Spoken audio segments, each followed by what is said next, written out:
Welcome to Unshakeable with Human Design, the show dedicated to helping entrepreneurs use human design to shift from hustle to flow without sacrificing results.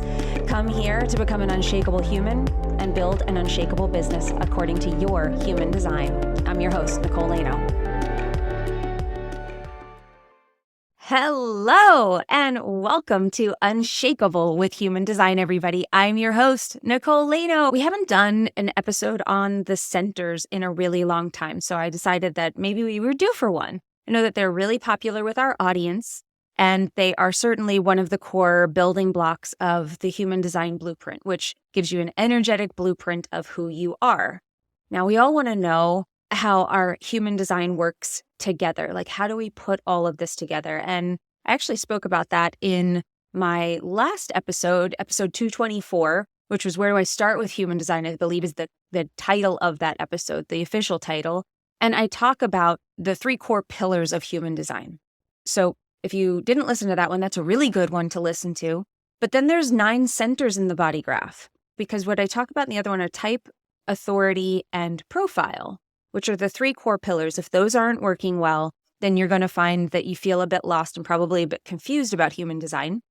And in that episode, I talk about how it all works together and how those 3 pieces create this kind of like energy vortex where just things start working, right?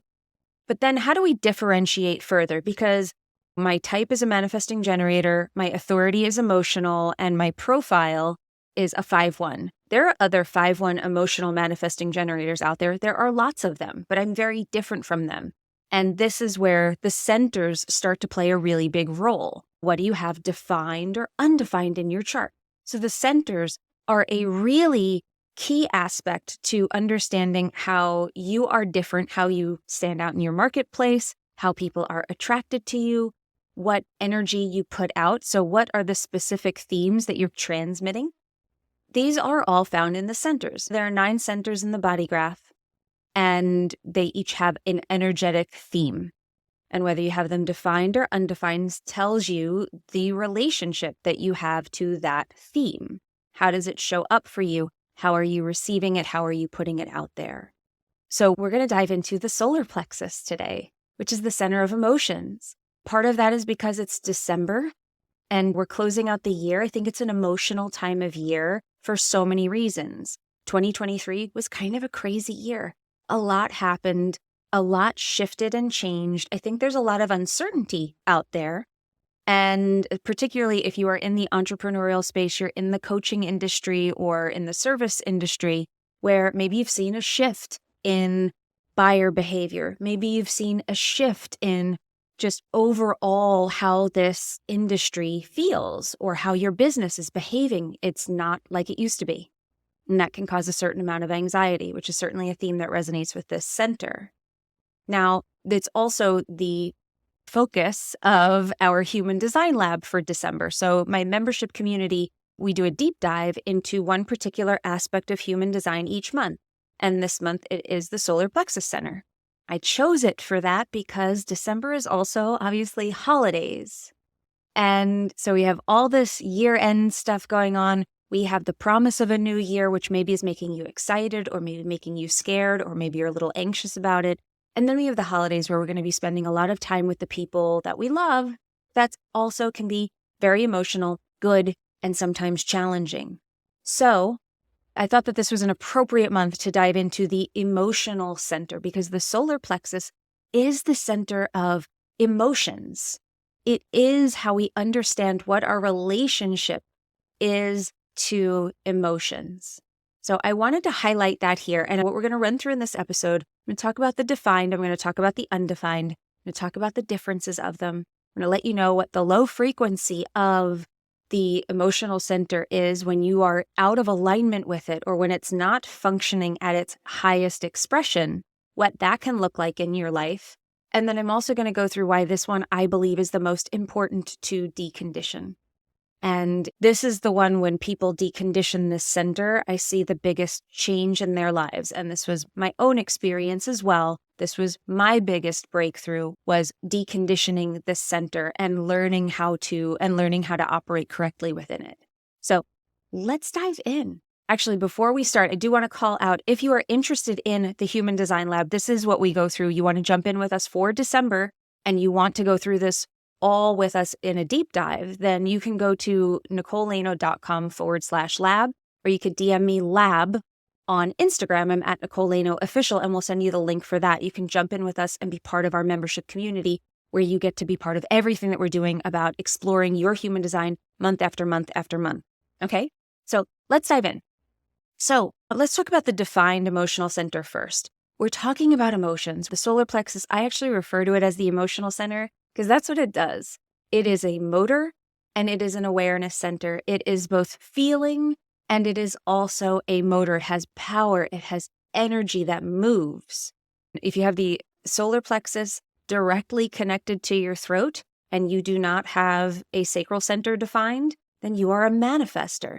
Why? Because your emotions can create action, because there is a motor to your throat center, and there is no sacral center that's saying that you should wait before taking action. That's how powerful the emotions are. And emotions, we experience them all the time, but whether you are defined or undefined will show you how you experience emotions and what you can look to expect with them, or expect the unexpected, so to speak, and let you know how that plays out in your world. So let's start with the defined. What does it mean to have a defined emotional center? First of all, if you have the solar plexus defined in your chart, if you're looking at your chart and you're brand new to this, you'll see the root center at the very, very bottom. And if you follow the lines going to the right out of the root center, connecting up to a little triangle that's on its side, facing like it's pointing left, that is the solar plexus center. That is the emotional center. If that is colored in your chart, then you have a defined solar plexus, which automatically makes you an emotional authority. It doesn't matter if you are a projector, a generator, a mani-gen, or a manifester. If you have that center defined, you will be emotional.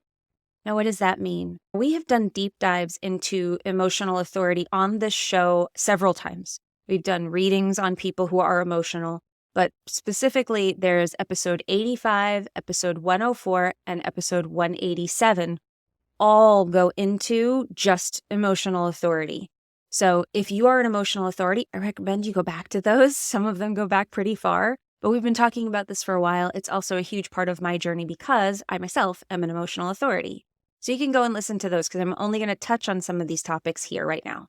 So emotional authority, if you have it defined, you are an emotional authority. What does that mean?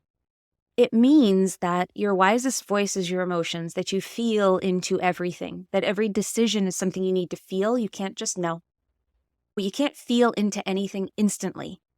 So knowing that is such a shift and requires such a shift in the way that you operate, because we're not taught to operate like emotional authorities. We aren't told to be patient with ourselves. We aren't taught to feel into things. However, if you are an emotional authority, you probably say things that very much resonate or very much connect to you being an emotional authority. You might say something like, I need to feel into it. I need to marinate on that. All of those are very emotional authority sort of language that you're using, okay? So as an emotional authority, the big thing that I want you to know is you are transmitters of emotional energy. Where we're defined, it's what we're putting out in the world. And we are all feeling the emotional frequency of everybody around us. But if you are defined, you are part of what is being put out. You are the source of it. You have a responsibility to be regulated, to be in a good place with this, to follow your authority. It's not just for the good of you, it's for the good of everybody around you. Because when you are not in alignment with your solar plexus as an emotional authority, you are going to send out a really powerful and messed up signal to the people around you. Your emotions can be felt, and they can be felt deeply and powerfully. So be responsible with them. Everybody needs to be responsible with their emotions. Everybody needs to be processing their emotions. But it is particularly important for us for this purpose because it has such a ripple effect. We all want to make a ripple effect, right? We talk about that all the time, but you want to have the right ripple effect. You want to have a ripple effect that actually causes good to happen around you, that actually activates people in a way that is nurturing and expanding, not overpowering, overwhelming to people. And what can turn into, if you're emotional and you're putting out that frequency, that can be just toxic. It can be a really toxic thing for people to feel and for them to have to take in. And we don't want to do that to the people that we love, and we don't want to do it to people that we're around. But we're also creating that in the world because our emotions touch the people around us, their emotions touch the people around them, and we have a very powerful place in that entire ripple effect as it goes through. So really important for you to understand that you transmit that energy. And as an emotional authority, you're here to wait. As emotional authorities, we're always looking for some sort of emotional clarity. And that can cause us to act spontaneously, to act prematurely, to feel like we need to move on things because we're trying to figure it out. And there's lessons out there and teachings that people say action leads to clarity. That's true when it's correct action. That doesn't mean it needs to be perfect, but it does mean that it needs to be made in accordance with your process, so you aren't so worried, because that's what happens with emotional authorities. We get so worried that we're making the wrong decision or that we're going to miss the boat. We have this undercurrent of anxiety. We have this undercurrent of, I'm not sure, I'm not sure, I'm not sure. And then we make a decision because someone tells us that we need to make a decision, that we need to be decisive, and we make it prematurely. And we never let go of that anxiety. We always feel like I wasn't ready, I wasn't ready, I wasn't ready. And that's the frequency you send out in the world. Really important to wait. The most important thing for us to wait. And when you learn to wait, you get so powerful. I love waiting now. I used to hate it. When I first heard this, I thought I was going to die. I was like, what do you mean I need to wait? I need to move. I have so many things to do. I have big goals. I have to take action. It doesn't mean I don't take action. I take powerful action now. I trust my process where I'm able to go all in on the things that I take action on because I'm truly in alignment with my authority, where when I make a decision, I make it. There isn't this halfway thing that I used to have going on because I was so scared I was making the wrong decision. I didn't have that process, right? So that's the defined emotional center. Now let's talk about the undefined. If you have that same center white on your chart, you may resonate as being an empath. Why? Because you are the receiver of emotional frequency. We talked about how the defined emotionals, we are the transmitters of the emotional frequency. We put it out. We have that power of like really putting our emotions out there. Well, the undefined emotionals are receiving that energy. And it doesn't mean you're not putting out your own emotional frequency. You do, but you're not the source of it. It's not where it starts for you. It's in reaction to something you're picking up from somebody else, typically. It isn't coming from in you. You don't wake up in the morning feeling an emotional current unless you are carrying old stuff and you're storing old things and you are dysregulated. So this is the difference that I want you to understand. Are you a receiver or a transmitter? And when you're a receiver, when you're an undefined emotional, in human design, whenever we are open or undefined someplace, we are more susceptible to conditioning because we're receiving that frequency, in this case it's emotions, from other people, from the world around us. So you're susceptible to that because you're taking it in like a sponge. You're pulling it in. And what you do from there is what determines whether you are conditioned or not. Are you operating from a place of saying, I feel this, so now I'm going to do that?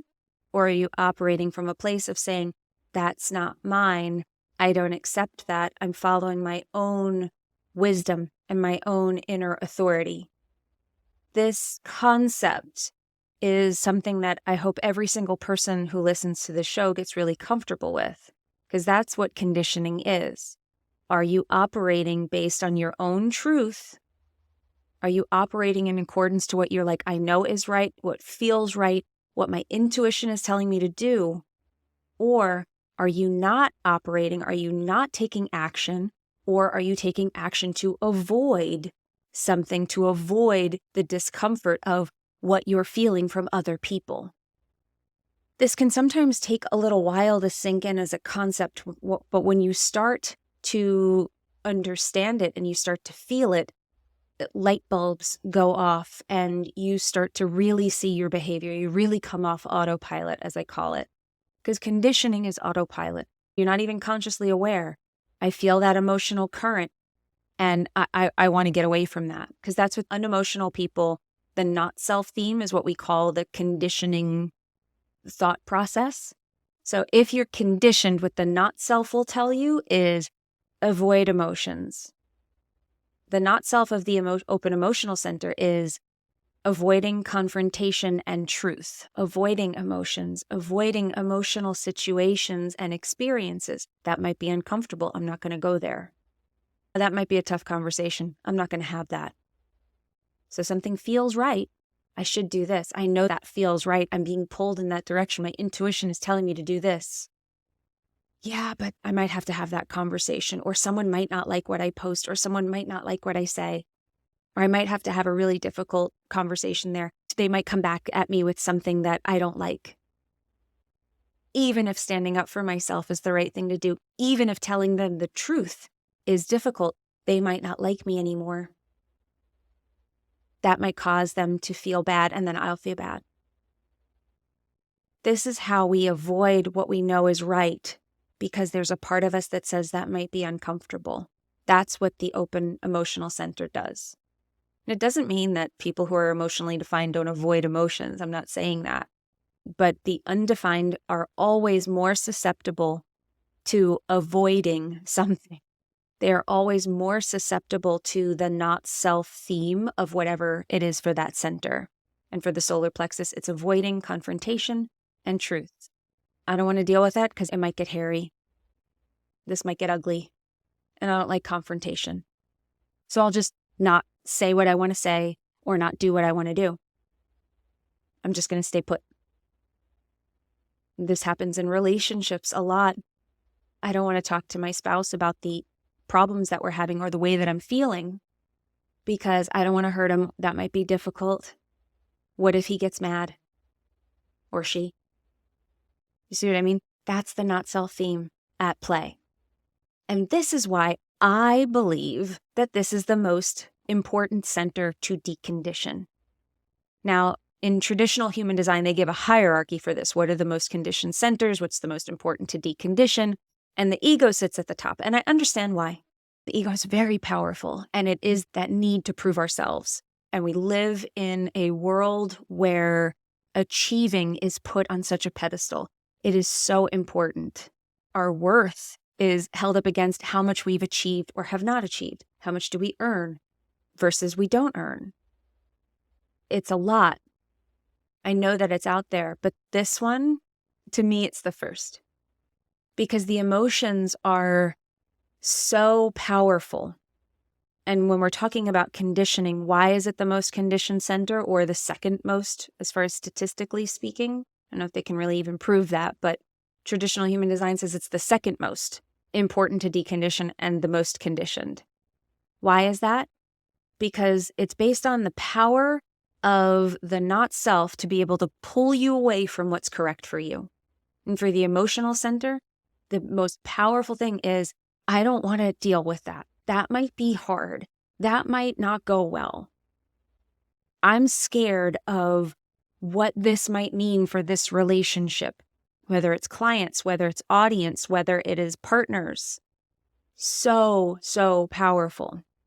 And it's tied to the nervous system. So this is why I believe it is the most powerful for conditioning and the most important to be deconditioned. Because it's tied to the part of the nervous system that drives the fight, flight, freeze, or fawn reactions in our nervous system, in our brain. They are automatic.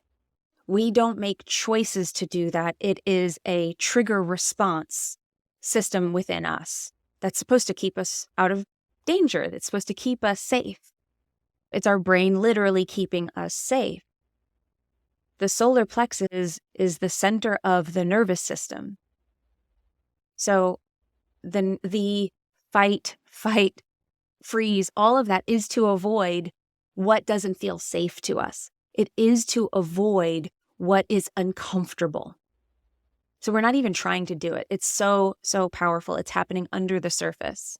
And this is what I do with my tapping work. EFT is an amazing tool for deconditioning this center. And that's what we focus inside the VIP tier of the Human Design Lab, is all about deconditioning. Get everything in the regular lab, but we decondition each center each month, or each focus each month. So your nervous system has the power to pull you away from what's your truth. And that's what strategy and authority is. So many people hear that you follow your strategy and authority, and they're like, I'm doing that. Are you? I really ask for you to take a very close look at whether you are truly following your strategy and authority. Or a lot of people will tell me, I don't feel my sacral. Or manifestors will tell me that I don't feel anything. I don't feel the download. I don't feel the urge. I don't really feel like moving. And my question to you would be, is your nervous system really pulling you away? Your strategy and authority is your truth. If your nervous system is dysregulated, you will not be in alignment with your truth. So strategy and authority will appear to be not working or non-existent. I don't feel any responses. I don't feel the of my sacral. I don't feel like I'm getting invitations. I don't know. I don't feel my spleen for the splenic authorities. That would mean you're open in the emotional center. And if you're avoiding confrontation and truth, it'll be very difficult to hear that voice of your intuition that's saying, go do this. Here's an idea. Here's a thought. Or really being able to tune into the wisdom of that center. So that's why it's the most important to decondition. It's why the emotional work is so crucial to your success, in your being able to dream big, in you being able to feel safe making big moves. It all very much is connected to this center. They're all important, but this is certainly one of the ones that I have at the top of my list for what I work with people on, and making sure that they are deconditioned in the center so that they are clean in their energy and clean in their action. And you're able to tune into your strategy and authority so you can start making decisions that are in alignment for you and start moving in the right direction, because that's when the world starts to open up to you. So I hope you found this helpful. I really enjoyed this. The solar plexus is something that I go back to constantly because it's my authority. It is my wisdom. And it has made all the difference for me to be able to clearly understand what it's communicating to me, and to be able to wait long enough to get my clarity before taking action has been an absolute game changer in everything in my life. So I hope that you found this helpful. I hope that this was eye-opening for you. If you want to dive in further, if you want to go all in with us on the Human Design Lab, please DM me lab on Instagram. I'm at Nicole Lano Official. That's like the tasting menu where we curate something for you every single month, and you get our accelerator program. You get a lot of content in there. You get our roundtables every month, which are Zoom calls with everybody on them. It's really, really awesome. The VIP has even more than that. You get that plus the deconditioning tools. But if you're like, I don't want the full tasting menu, I just want a la carte, and you want to dive into your authority or your type or your profile, we actually opened up a human design store on my website. So we have all of these a la carte for you. Not the centers, but we do have type, authority, and profile for you. You can DM me the word shop on Instagram, same place. You can DM me that. We'll send you the link. Or you could go to nicolelano.com/shop, and it'll take you right over there. So thanks so much for being here. Thank you for making it all the way to the end of this episode. I appreciate you. And remember, if you want to have an unshakable business, you must first become an unshakable human. So thank you for letting us be on your journey of helping you become unshakable with human design, everyone. We'll see you next time. If you love this episode and you're a fan of the show, please show us the love on iTunes, Spotify, or wherever you're listening to the show, and leave us a review. And if you'd like to connect with other entrepreneurs on their human design journey, join our free Facebook community, Human Design for Entrepreneurs. Go to nicolelano.me/podcast links to join the group, book a human design reading with me, or access our free human design resources. We'll see you there.